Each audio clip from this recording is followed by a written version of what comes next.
Blue and Gold News. So start with your familiarity with Darren. How do you interact? What kind of coach? Let's start with your evaluation of him as a coach. Man, Coach DeVries, we go way back. So he was the first coach to ever recruit me when I was 15 years old while he was at Creighton.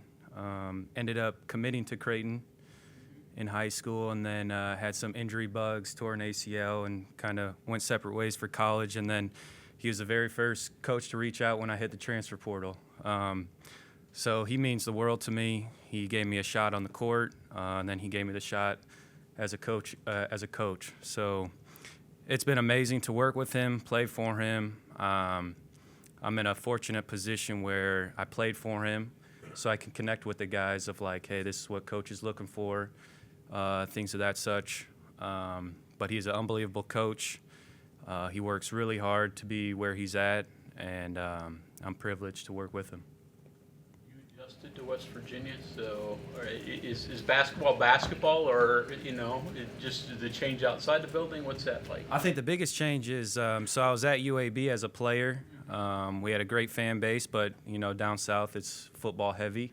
At Drake, we were at a small school. Fan base again was great. But now being in West Virginia, we hear it all the time. We moved out to Falling Water, of just the entire state is behind us. We've already seen that with the football. So that is very exciting to come play game day at Coliseum. Very looking forward to it. Keenan Cummings at WVU.com. When did you realize you wanted to get into coaching? I would say just as a little kid. My dad was going on year 11. Head women's coach at UAB. Before that, he was at Missouri. Before that, he was at Illinois State, and then high school boys coach. So I grew up as a coach's son and just wanted to follow his footsteps. Some people would get pushed away when their dad's a coach, and maybe moving is difficult, all that kind of stuff. So were there times they said, I don't want to do that? Yeah, my parents made it unbelievable experience growing up. 2 separate times when my dad took jobs, they split apart for 9 months. One stayed back with a sister of mine, while the other one took me, and then another 4 years later, they did the exact same thing. But just being able to grow up in the gym, obviously I have a strong passion for basketball, so I look forward every day getting out of school and headed to the gym. Being able to watch my dad work, and then falling in love with the game. Coach Norton, Justin Jackson with the Dominion Post. You were at UCLA with Coach Alford, is that? No, that is Corey Barnett. Oh, okay. Yeah. Played against him. Yeah, played against him, but yeah. So style of play with Darren and what you guys are teaching now, I'm sure, whatever talent you have, it has to revolve around that, but describe what style you think this is going to look like. High-pace offense and grimy and gritty on the defensive end. One thing that I've kind of stressed as I've moved into a recruiting spot with these kids is like, this is a coach that and a style of play that you want to be in. Offensive, he gives you all the confidence in the world to make plays, hit shots, and then he's going to push you on the defensive end and being physical and tough. And when you just come with that attitude every day, the confidence builds. We've seen it with our guys all summer and all fall, that their confidence level is just continuing to rise, and they're really, really looking good. Greg Carey with West Virginia Metro News. You obviously have familiarity with his system. Many of the players don't. So how beneficial has that been, and kind of what has that been like, trying to mesh with some of the guys that have never played a game for him yet? Absolutely. It's been awesome and a lot of fun for me, because I feel I can bring a big impact to these guys with the new system. We have 14 new guys, 15 if you include Ofri, who didn't play for Coach last year. So just being able to relay messages, they hear it from Coach one way, and then they can hear it from me as well. Also, Garrett Sturt's on staff. Just a lot of voices that can connect with these guys, what Coach DeVries is really looking for. I mean, obviously the era of college athletics have changed with the portal and everything, and so the way you go about building a roster now is completely different than 20 years ago. But do you think it's possible to have this many new guys come in at one time and be successful?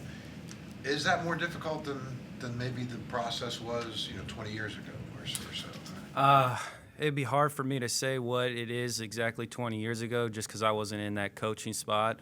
But I will say the biggest impact, which helps bringing Tucker along, is just like our daily habits of drills, what the offense should look like, what defense, where they need to be position-wise. So having Tucker helps a lot just because he knows the system, he's played in it. Like I said, to the coaching part of it, I can relay messages.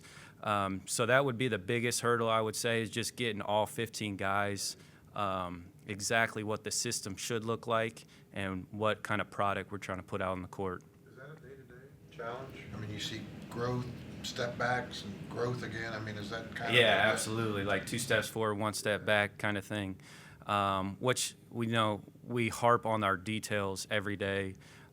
We show it on film, and I'll say these guys have done a tremendous job of watching the film and then going out on the court and executing those mistakes that we saw the day before. So many newcomers, harder to get them acclimated offensively, defensively, the same? Which is tougher to teach right now? I would say defense-wise, just because it's all based on being connected. You got a guy on the ball, but you need those other 4 guys behind you. In their gaps, help side, just constant communication. Offensively, I love it. I played in it, like I said before, 5-out motion, everybody sharing the ball. That's offensively, it's just about guys sharing the ball, getting paint touches, and playing for one another.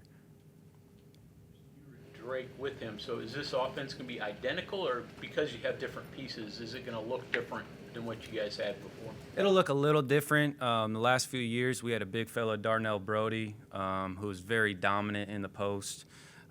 This year, we have Amani and Eduardo, who are different than Darnell, but same type of just split actions, paint touches, guys getting into the paint and playing for one another. So that will all look identical, and our pace of play will look the same.